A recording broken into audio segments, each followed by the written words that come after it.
Tu vas me rester jusqu'à la fin.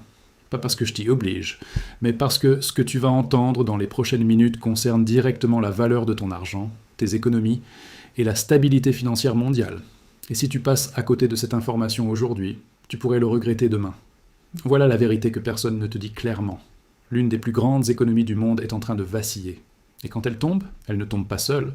Imagine un homme qui porte sur ses épaules le poids de toute une maison. Pendant des années, il tient.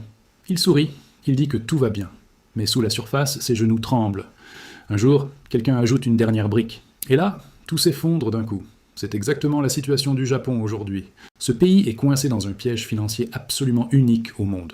D'un côté, il importe près de 90% de son énergie et plus de 50% de sa nourriture.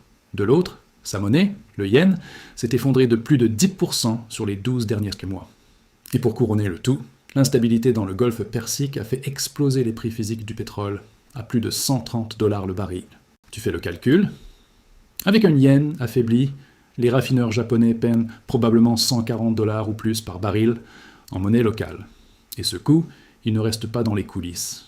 Il se retrouve sur tes prix à la pompe, dans les rayons des supermarchés, dans les factures d'électricité, partout.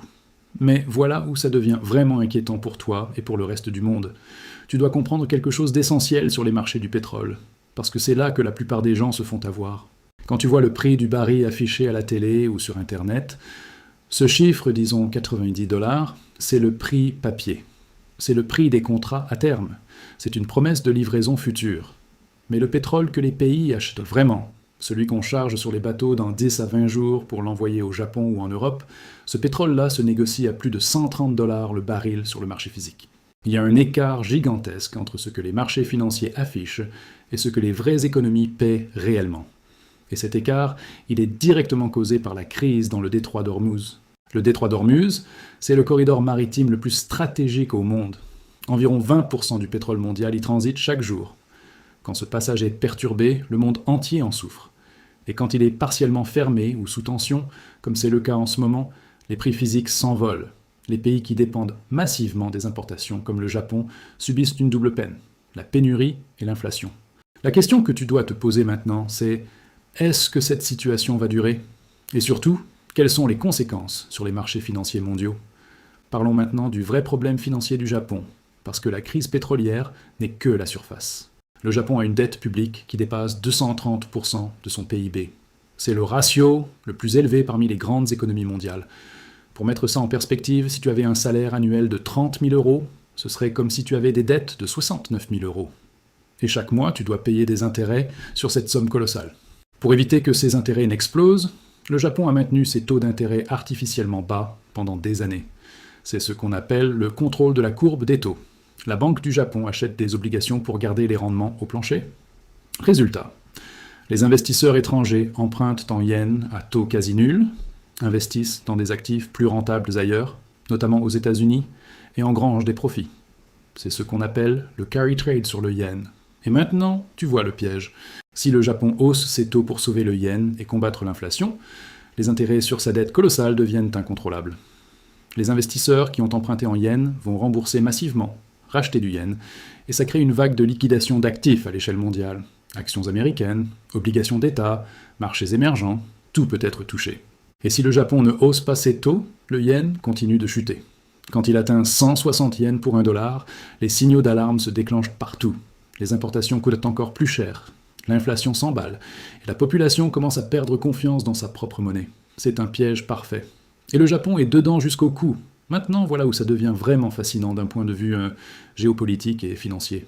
Le Japon ne détient pas seulement du pétrole dans ses réserves stratégiques. Il détient aussi plus de 2200 milliards de dollars d'actifs américains, incluant des actions et des obligations d'État. C'est colossal. C'est l'un des plus grands détenteurs étrangers de dette américaine au monde. Et c'est exactement pour ça que Washington surveille Tokyo avec une attention extrême en ce moment. Si le Japon est forcé de vendre massivement ses actifs pour défendre sa monnaie, le marché obligataire américain pourrait se retrouver en difficulté. Les taux d'intérêt américains grimperaient, les coûts d'emprunt augmenteraient, et les marchés boursiers américains encaisseraient un choc brutal. Ce serait une onde de choc financière mondiale. Ce n'est pas un scénario hypothétique. C'est une discussion qui a déjà eu lieu entre les responsables financiers japonais et le Trésor américain. Les deux parties savent exactement ce qui est en jeu. Et c'est pourquoi Washington a donné un signal discret, mais clair. Le Japon a le feu vert pour intervenir sur les marchés d'échange, vendre des dollars et défendre son yen. Est-ce que cette intervention sera suffisante ? C'est la vraie question. Et franchement, personne ne peut répondre avec certitude. Pour te donner une image concrète, pense à 2 nageurs qui se noient en même temps dans une piscine. Chacun essaie de s'agripper à l'autre pour rester à la surface. Résultat, ils s'enfoncent ensemble. C'est un peu la dynamique entre le Japon et les États-Unis en ce moment. Les 2 économies ont besoin l'une de l'autre pour rester stables. Mais les tensions créées par la crise énergétique mondiale risquent de faire couler les 2 en même temps. Et tu sais quoi ? L'Europe n'est pas épargnée non plus.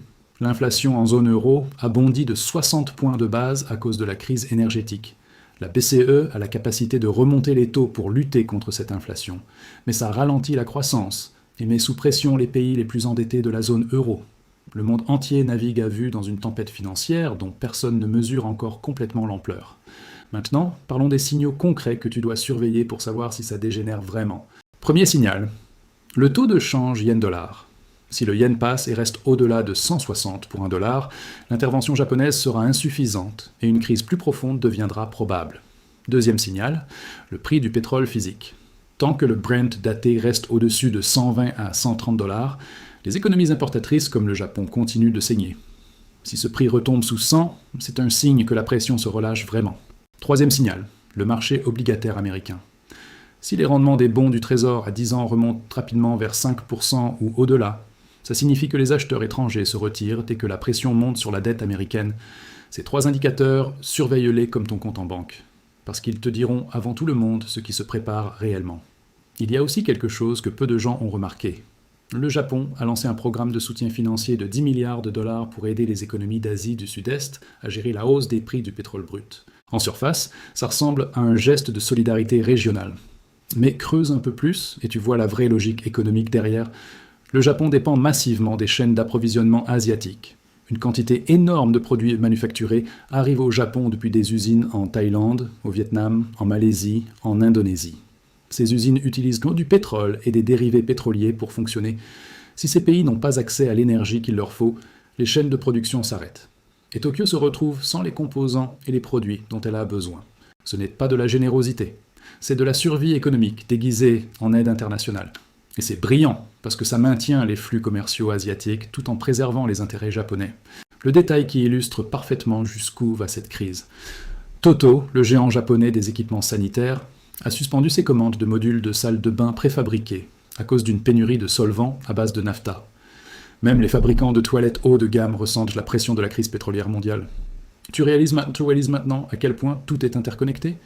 Alors quelle est la sortie de crise possible ? Il n'y en a qu'une vraie. Et elle passe par la résolution définitive de la crise dans le détroit d'Ormuz. Tant que ce corridor maritime n'est pas pleinement et durablement ouvert, la pression sur les prix physiques du pétrole reste extrême. Et tant que cette pression reste extrême, le Japon continue de souffrir, le yen reste sous tension, et le risque d'un choc financier mondial demeure bien réel. Les discussions diplomatiques en cours sont encourageantes. Mais les investisseurs et les marchés ne réagissent pas au discours, ils réagissent aux faits. Et pour l'instant, les faits montrent un détroit partiellement ouvert, des signaux contradictoires sur la durée du cessez-le-feu, et une pression économique qui continue de s'accumuler. C'est pour ça que même si les marchés ont légèrement soufflé ces derniers jours sur les nouvelles de négociation, les prix réels du pétrole restent élevés. Les opérateurs sur les marchés physiques, eux, ne spéculent pas. Ils peinent ce que ça coûte vraiment. Voici ce que tu dois retenir de tout ça. On est dans une période où les décisions politiques et géopolitiques ont des conséquences financières massives et rapides. La frontière entre une crise régionale et une crise financière mondiale est plus fine que jamais. Et les pays les plus exposés, ceux qui importent massivement de l'énergie, ceux qui ont des dettes colossales, ceux dont les monnaies sont fragiles, ces pays-là marchent sur un fil. Le Japon est l'exemple parfait de cette fragilité. Et ce qui lui arrive aujourd'hui peut arriver à n'importe quelle économie qui a vécu trop longtemps au-dessus de ses moyens en s'appuyant sur la dette et l'argent facile. La vraie leçon pour toi, c'est que l'information financière internationale n'est pas réservée aux experts ou aux traders de Wall Street. C'est une boussole pour protéger ce que tu as, anticiper ce qui vient et prendre des décisions plus intelligentes dans ta propre vie financière. Et c'est exactement pour ça que tu dois rester connecté à ce que tu reçois ici, parce que les événements que tu viens d'entendre se déroulent en ce moment, pas dans un futur hypothétique, maintenant. Si cette vidéo t'a apporté de la valeur, si elle t'a aidé à comprendre des choses que tu ne comprenais pas avant, alors fais une chose simple, abonne-toi, active les notifications. Parce que la prochaine information cruciale pourrait changer ta façon de voir ton argent pour de bon. Et dis-moi en commentaire, tu penses vraiment que le Japon peut éviter une crise financière majeure? Ou on est déjà trop loin? Si tu veux comprendre l'économie mondiale avant que les médias mainstream en parlent, abonne-toi maintenant et active la cloche. Chaque vidéo sur cette chaîne est conçue pour t'aider à protéger ton argent et penser plus vite que les marchés. Tu ne peux pas te permettre de rater ça.